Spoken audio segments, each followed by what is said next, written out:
Hello, y'all. What's going on? My name is Koi, for those that don't know. I am here to talk, teach, and share about the Major Arcana. If you haven't checked out the full videos, definitely check those out. Some of them are not on YouTube. Some of them are actually within my Queen of Wands Club, which is... by the way, a Substack blog that I help spread spirituality within entrepreneurship, personal development, and just really understanding how to soul care. You know, how do we go beyond the self-care and dive deeper into the soul, nourish the soul, and give it what it needs, the creative healing, the creative wellness, to really build yourself in an authentic way for a brand if you are learning how to build your business, and to just follow your passions, create passion projects, and connect with your creative spirit. So in this video, we're going to talk about the magician. We're going to talk about the archetype of that, and we're going to also give a general message. I am doing this for the Major Arcana for those that really want to just discard the book and be more intuitive, strengthen their intuition. The way I do these readings are pretty different. It's not by the book, so we're going to do a general message from the Magician card. How, what message does the Magician card want to tell us? And then we're going to do a love message, and then we're going to do a career message, okay? And I'm so hyped up because I got my new cards that are strictly for the career sense, okay? And I didn't do this in the full card one, but I wanted to share this book that I got some years ago. What was that? Maybe 2019? I thought it was interesting because I was using my cards, wanting to use tarot more for self-care and self-awareness and strengthening my intuition, thus me doing that for other people now, right? And I just want to share this because I think they have really good ways that they verbalize, that they wrote the archetype. So I just want to share that. And then, of course, too, if you're not a member of Queen of Wands, definitely check out the links below, because I also have a write-up and break down the numerology, lightly break down the numerology and the Mercury and the planetary, energy that coexists with the archetype, okay? So let's get into this Magician card, okay?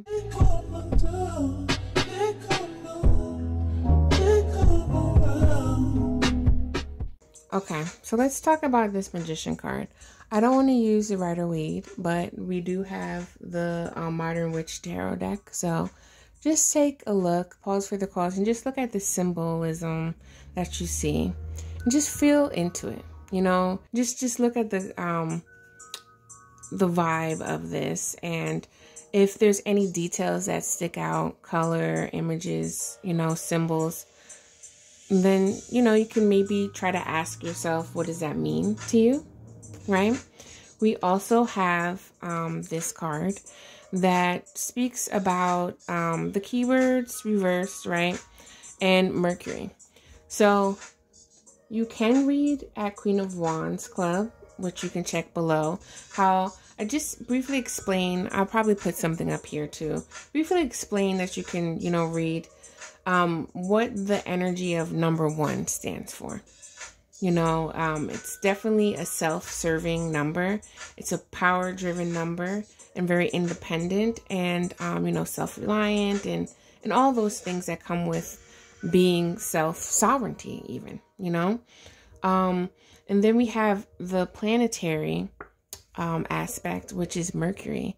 And Mercury, right, that mercurial energy is very verbal, but also creative. It's about intellect and how do you express, communicate these things that you receive from the messenger, right?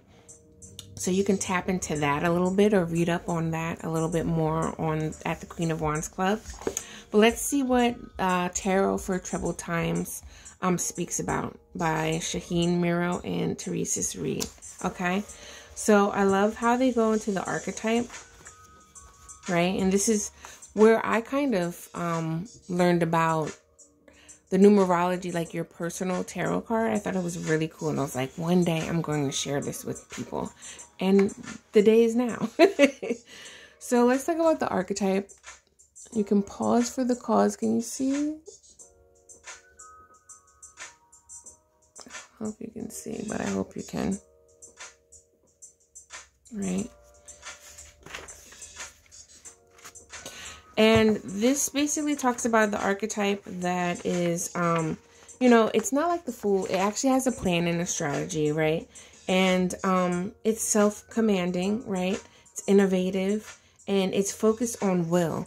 That's how you manifest things, through your willpower, your confidence, and also it's really the lower chakras, if you think about it, through manifesting, right? It's from the heart chakra and then down to the willpower of you focusing in, having that confidence, and then the sacral chakra, really tapping into those emotions, right? The creativity, conjuring things up, and then you're grounding that shit in your reality, right?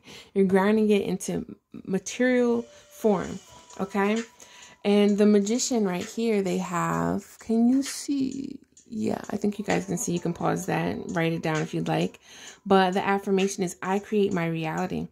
Positive skills, again, are all there and here, right?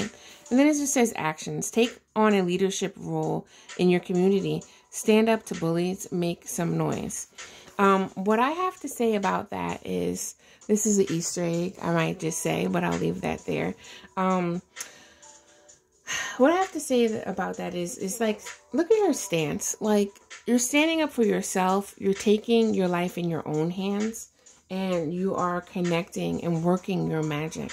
You're focusing on your creativity, right? You're turning your visions into reality, and really following that desire, not letting that desire overpower you where it becomes an egomaniac, because reverse, you know, we're always creating. It can be scattered and chaotic, right? And that is a certain part of your creative process. But when you hone in, right, you're in that light, you're in that empowerment energy of the Magician, which is focused, right, and has that willpower and drive. But if you're not, there's a little bit of trickery, like, you know, how magicians are in modern day, I guess you can say, or I don't know, let's go back to 1800s, right? It was all about illusions.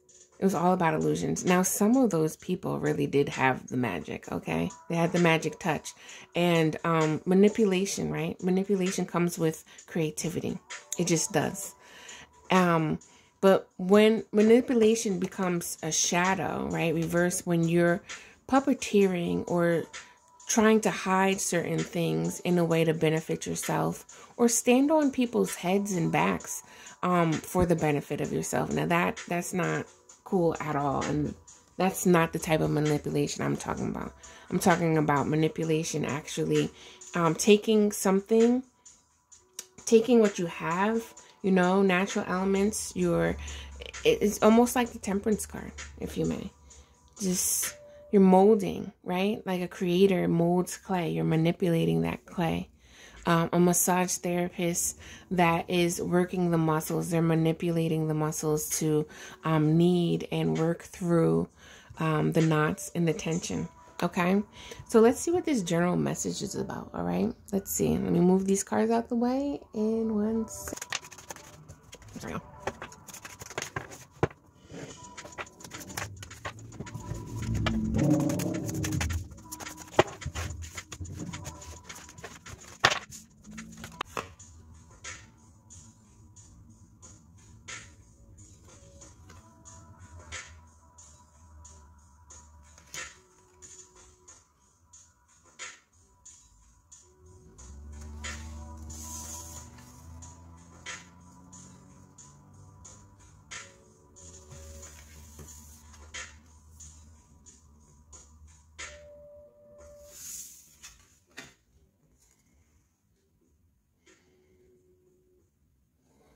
Okay, so I'm feeling a few things that are going on. Let's talk about the heart healing, right?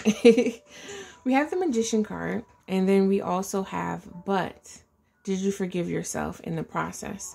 We also have healing, right? What was I speaking about earlier? Creative healing, right? I believe that's very powerful. I have a business that focuses around creative healing. And creative healing is really about transmuting your energy. Focusing on the energy that you have. It's also about understanding you, self-awareness, recognizing your talents, your gifts, right? And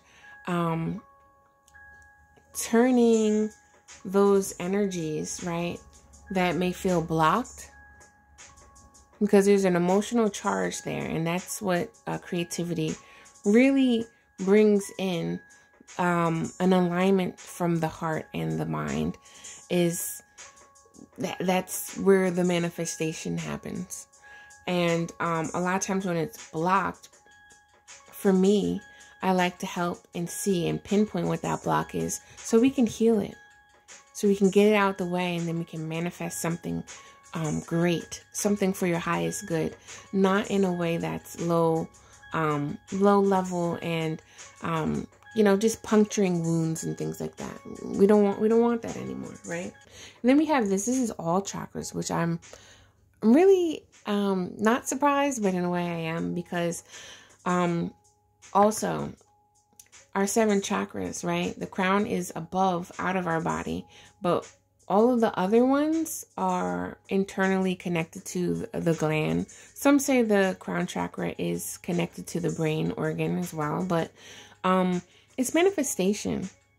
When the ideas come from spirit, right? When they come from God, when they come from the universe, they enter from the crown chakra. Well, they enter from above, but we're going to keep it simple, right? Because there's other chakras other than 7. But let's talk about simplicity. It's entering from the crown chakra, then it goes to the third eye, right? It goes to the throat chakra. It goes to the heart chakra. It goes to the, why am I losing? Solar plexus, right? Sacral, then the root chakra.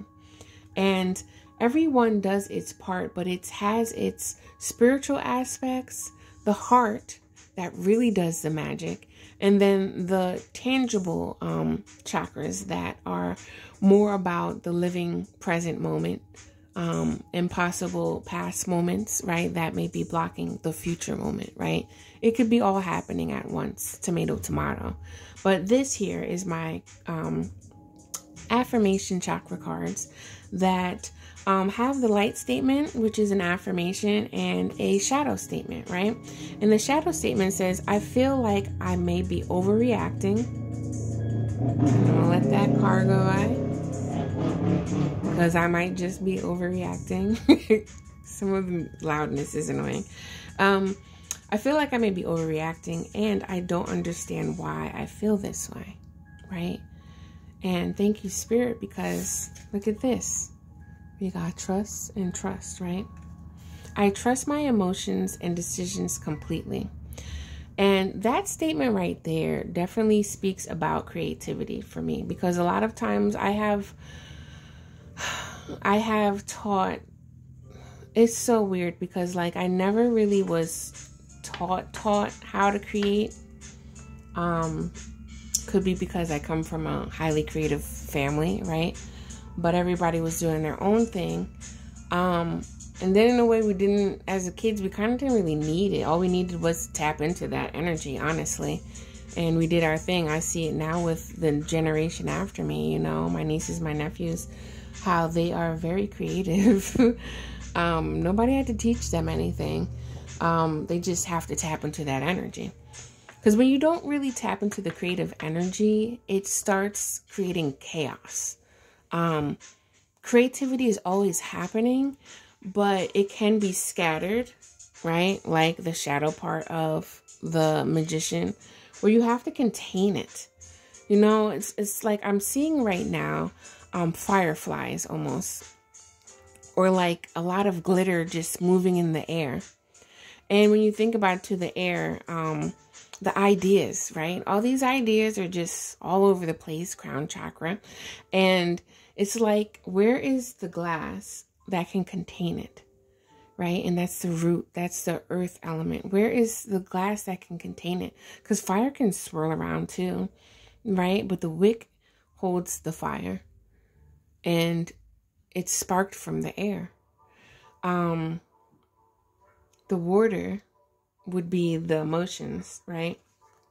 And here we go, trusting the emotions. Why I brought that up too, because it's like, let's go back to what I was saying, how I never really knew how to teach creativity. It was kind of hard for me in the beginning, because it was like, a lot of time people would be like, how'd you make that? I don't know. It just happened. Especially when I was younger. I'm like, I don't know. It just happened. It just did it. And I daydream, go into these trances kind of. And I'd see the vision, and it would happen like that. But it wasn't until I want to say when I was more so on my own, and I wasn't around my siblings, I wasn't around my parents, even though they were a phone call away. But it was my own journey, right, of learning how to go to school to be a graphic designer. Didn't like school. I did it because, I somewhat believed that my parents were right about going to school and having an education and having a degree that will help you get a good job, right? From my experience, I really don't believe it as much as I did before, I'll say. I'm not going to say that it's not true and nobody should go to school. It's not for everybody. I've said that for a long time. But one thing I will say is that when I went to school, there was this journey, because I stopped. I went straight out of high school. I was away the next state over, but I was near my sister. I was a little afraid, honestly, and I got scared. What was it? Homesick. I had this whack-ass boyfriend at the time that I didn't really think was back then. And I just wanted to come back home. So I went to school for like a year and a half, basically, right? Let's just say 2 years. And then my mom was like, oh, that's not happening up in here. And there were some other things that were happening with the whack boyfriend, right?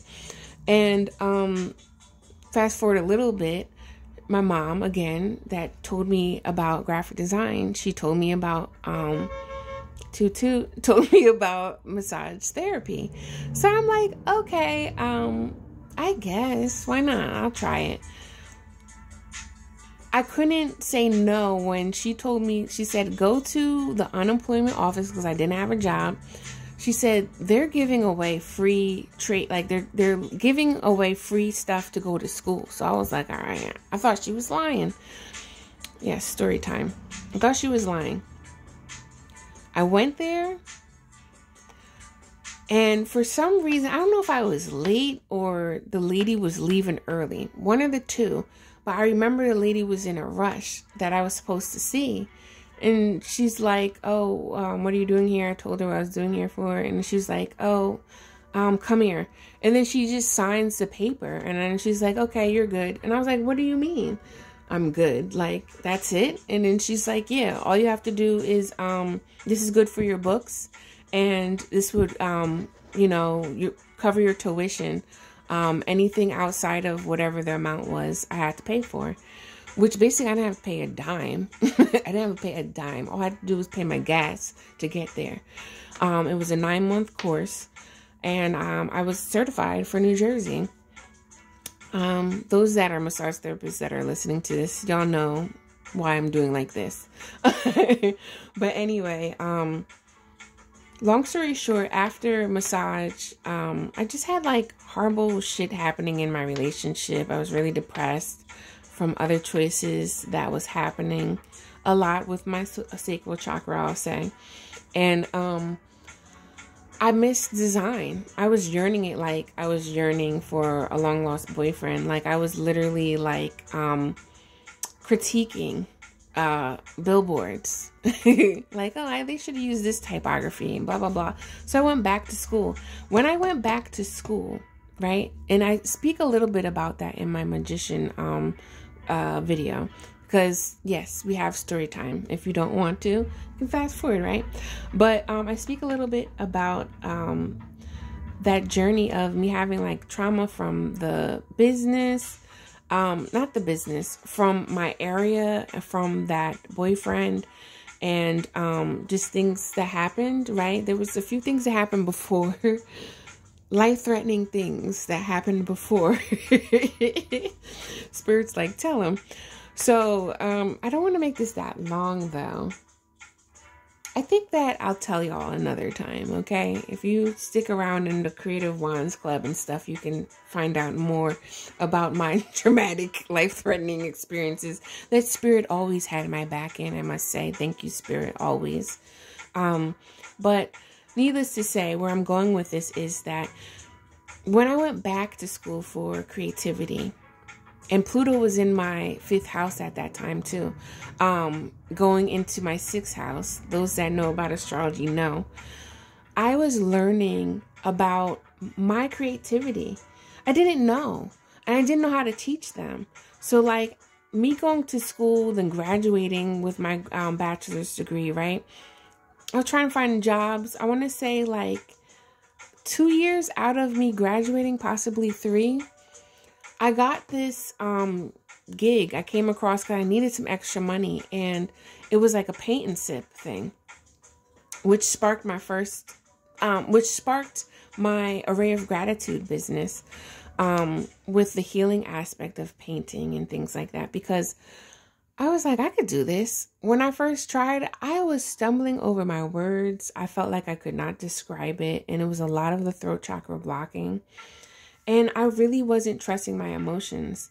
But when I did, when I centered, and when I knew how to calm my energy down when I was working on people massaging, right? I had to calm my energy down. I intuitively did that because I knew what they needed.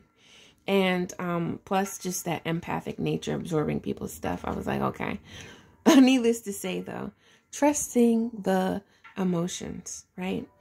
When you speak in the shadow part, the chaotic energy, right?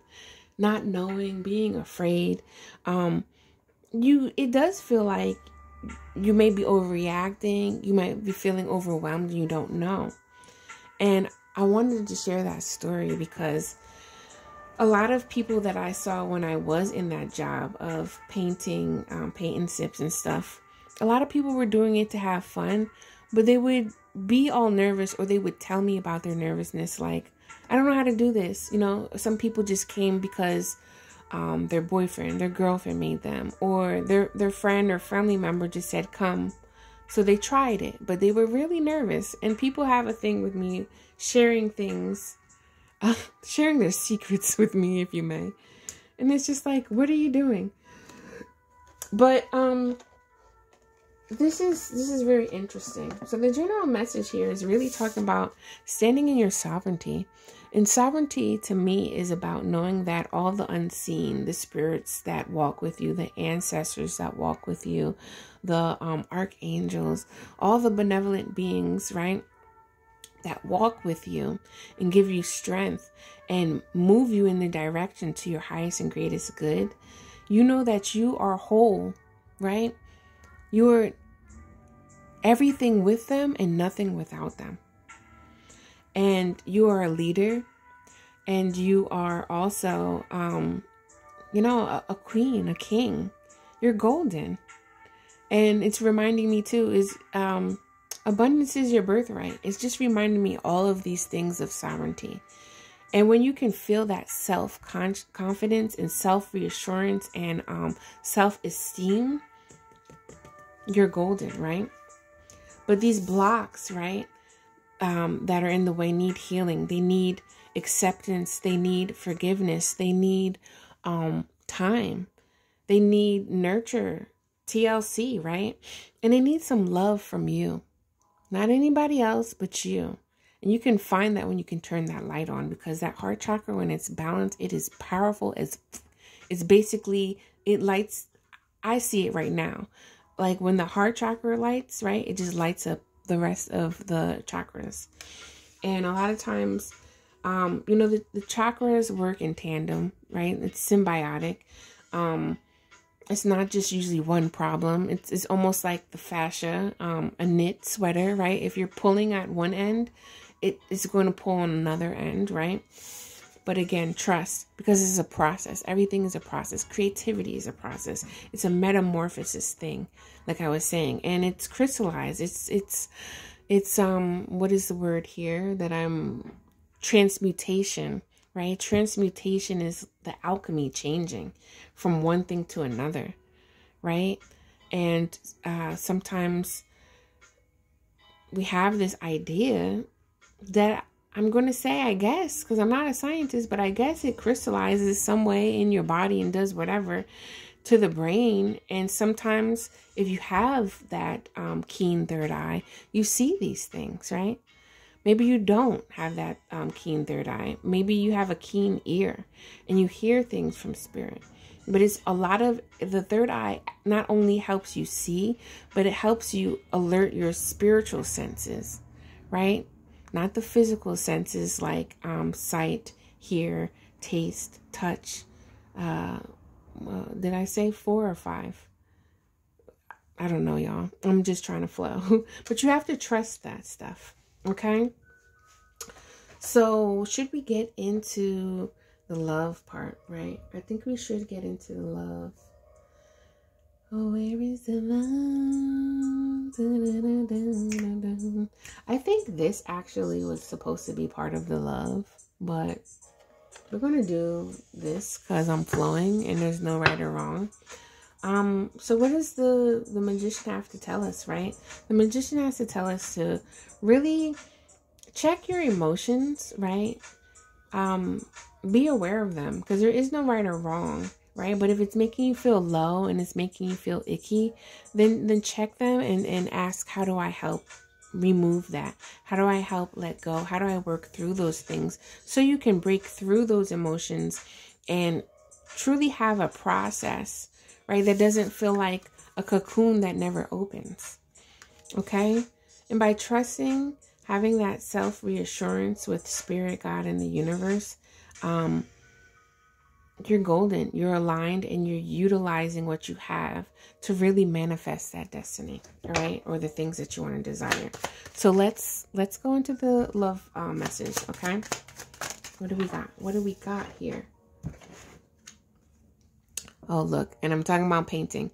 If you could paint a picture about how you feel right now, what would it look like?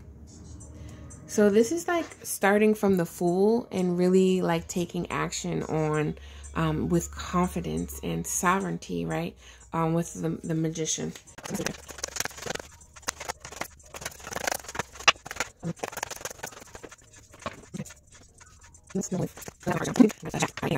So, love message. For any of those that are really looking to take action towards a partner or trying to manifest more love in their lives, I feel that spirit is bringing me to really tell you, like, what do you envision that to look like, right? If you do draw or paint, then maybe you might want to draw it. But what does it look like? What does it feel like, right? Because this could be the block. If it's not healed, this can be the block to the love that you deserve or feel that you deserve, right? 3 of Swords talks about clearly, like, looking at this image don't look good. I'm sure for some of y'all don't feel good by looking at this. It just stabs in the heart. So it does, 3 of Swords does talk about healing. It talks about releasing negative energy. It talks about heartache, right? Just like maybe even sometimes it's like heart manipulation, but it talks about what's happened before the 4 of Swords, which is restoration and healing, right? 3 of Swords is like, ouch, I got stabbed in the heart, basically. you know, and it's the thoughts that create that heartache too, that makes it even worse, right? Because it's a mental and an emotional thing. So it's pain, it's trauma, however you want to go deep with that, right? But if we can't release that, it's just going to cycle back into those things and make us feel very overwhelmed. It's going to make us feel very overwhelmed because it's like all these pretty pictures we can paint, right, of somebody, but it doesn't necessarily mean that they're right for us, right? It don't. And sometimes we have to have these hard lessons to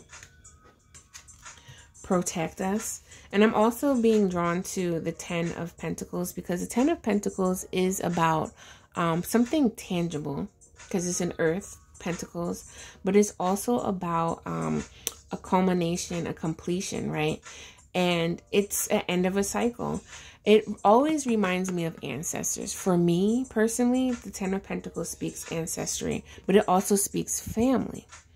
The traditional ones always have these, you know, dogs, cats, whatever, and some type of family. And sometimes it has elders. I don't remember if the Rider-Waite Smith has it, but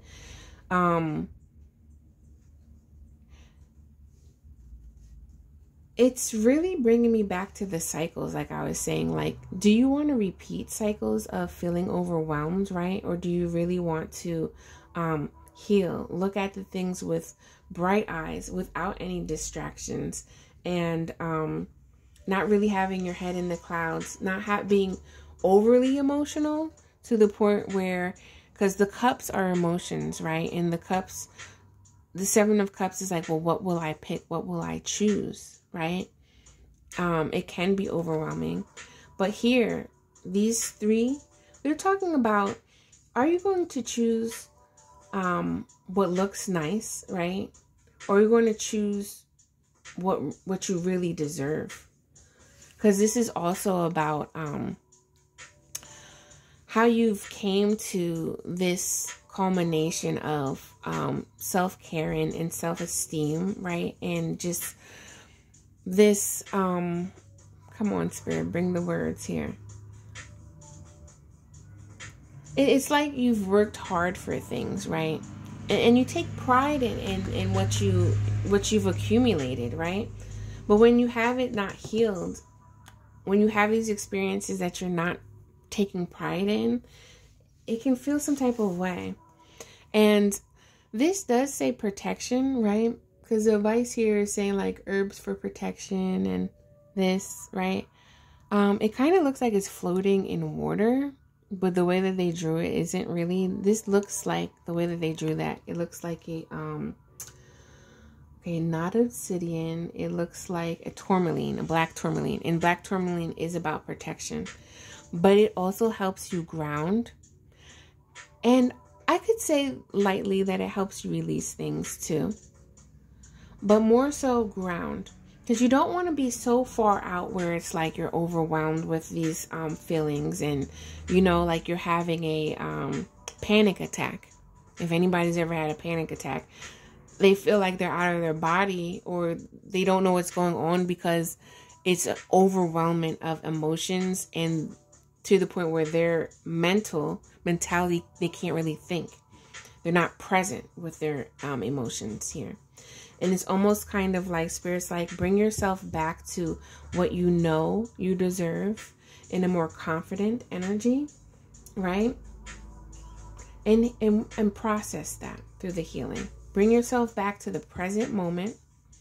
Some of you may have broken up with somebody, right? And you're like, I don't want that. I don't want that. That's cool. But there comes a point when you want to stop saying you don't want. Because sometimes you keep saying that, you're going to manifest the things that you don't want. You want to start affirming what you do want. And if you don't know, then affirm, I release this hurt. I release this pain. I release that person. I release those experiences that really didn't serve me in the way that felt good. But trust and believe it serves you and for your highest good to learn something. And if you don't quite know what it learns, you're going to learn soon, because the Seven of Cups then goes to the Eight of Cups, where you actually release that craziness, right? And walk away from stuff towards what you really deserve, okay? So I'm going to leave that there for the love message.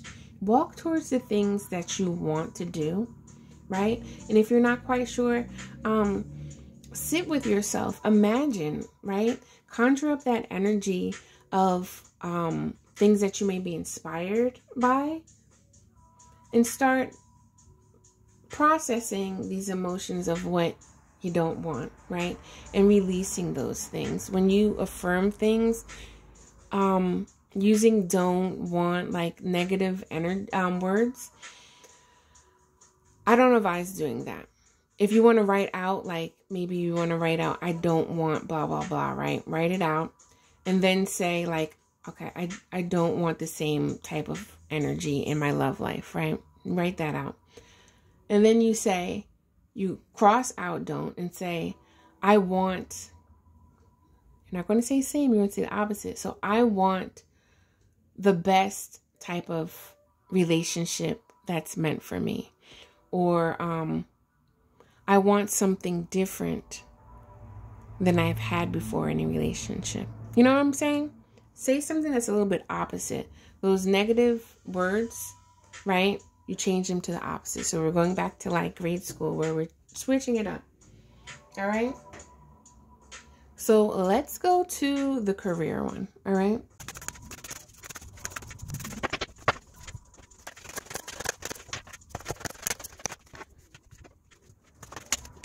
Okay. Really cool. So we got negotiation. 84. 84 breaks down to 12. Well, 8 plus 4 breaks down to 12. Breaks down to 3. Interesting. All right. Then we have success. 6 of Pentacles. Prince of Cups. And 4 of Pentacles. Okay. And then eyes on your paper.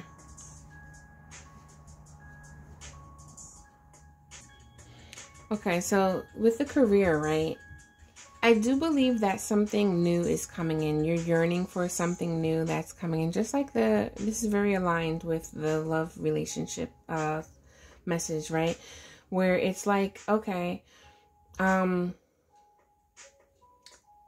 you're pretty much standing firm, right? Because you have 2 Pentacle cards and a Cup card.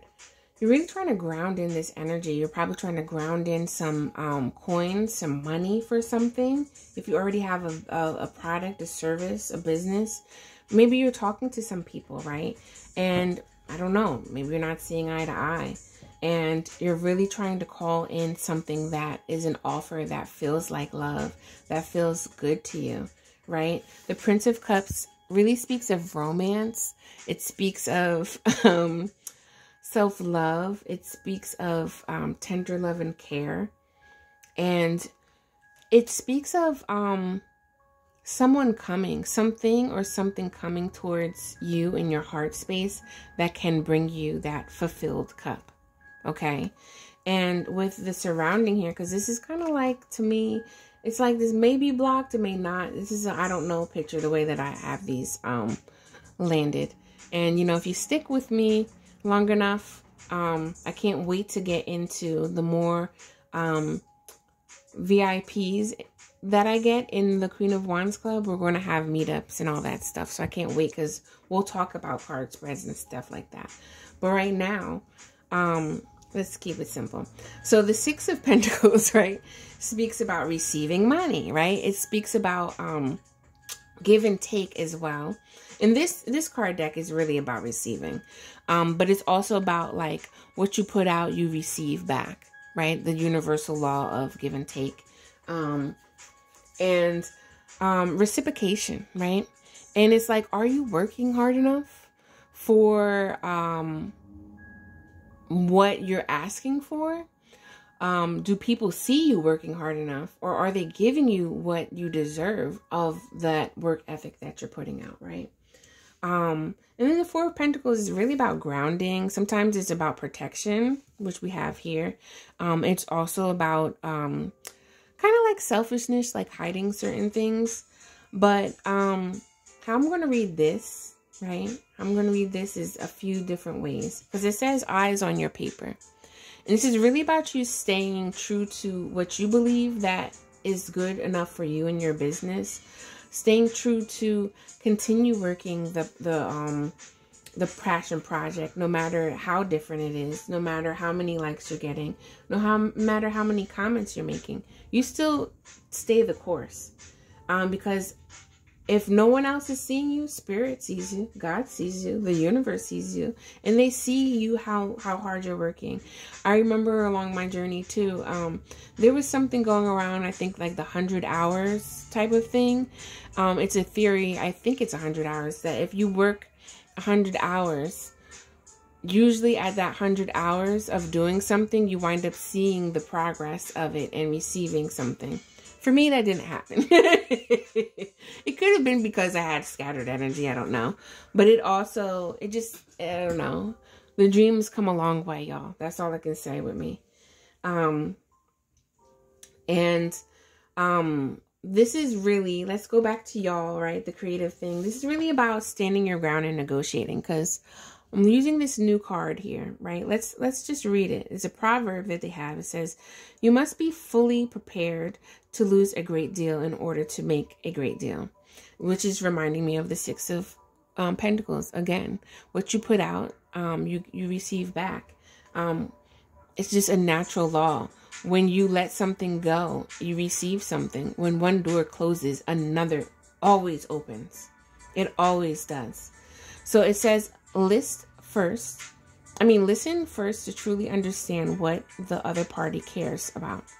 Then maximize results by anchoring the negotiation around the ambitious first offer. This frames the conversation around your high target while making them feel good about concessions you give. Back up your requests with data and be creative with terms and conditions. I love this. They're really breaking down the art of negotiation. And Lord knows, I kind of don't know that. So this is really about like someone coming into you. Analyze this. What are you willing to give? And what are you really wanting to receive? And listen in on that. Because you don't want to lowball yourself, as they say, right? But you also want to anchor in your power, like this was saying, right? Maximize results by anchoring the negotiation around an ambitious first offer. A lot of times people say don't go with the first offer because maybe you have other offers, right? Other suitors that are willing to pay you something, right? It really depends. So I'm going to share this with you. The first prompt it says is, what is the least you'd accept to make a deal, right? And how can you frame these terms that you want to benefit for your partner? Now, this is also for your party. This is also reminding me of jobs too. Like if you're really wanting to leave a job and, you know, all your eyes are on your papers, reminding me too of, how they always tell you that rule, don't discuss with your coworkers how much you get paid, because there's always favoritism. There's always racism. There's always these isms that mess with discrimination and mess with the coins, because it's a value system.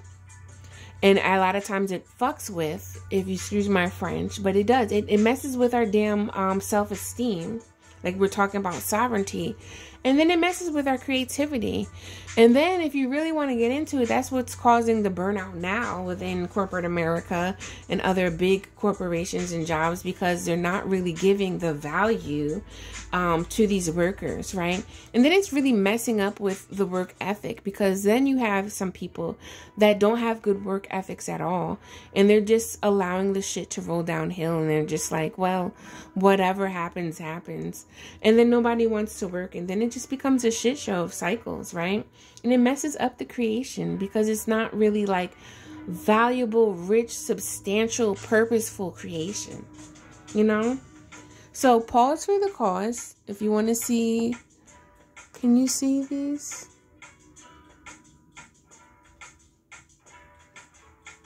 I don't know if you guys can see it. And I think I want to leave this here. The message that the Magician card is really talking about is what do you value? Like, maybe it's also about making up prices for what you service others, you know, what your product is, and really standing your ground and being confident with that too.